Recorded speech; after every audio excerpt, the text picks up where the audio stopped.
ഇതിന്റെ കാര്യമേ രണ്ട് ഫോട്ടോകൾ ഒരു ബ്ലെൻഡ് ചെയ്തു. രണ്ട് ഫോട്ടോകൾ ബ്ലെൻഡ് ചെയ്തിട്ട് ദിലീപിന്റെ ബാക്കിൽ ഒരുപാട് ദൂരെ ബാക്കിൽ രണ്ടുപേര് നിൽക്കുന്നു.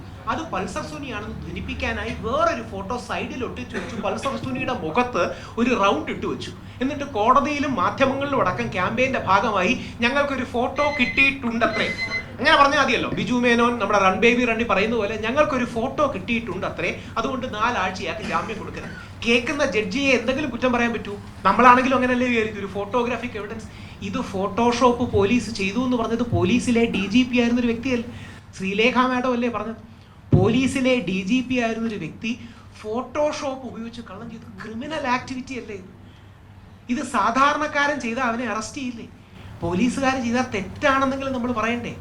അതായത് ഈ ചങ്ങലയ്ക്ക് സമനില നഷ്ടപ്പെടുക എന്ന് പറയുന്ന ഒരു അവസ്ഥയിൽ പോലീസുകാർ ചെയ്തത് തെറ്റാണെന്നെങ്കിലും ഒരു മാധ്യമം പറയണ്ടേ?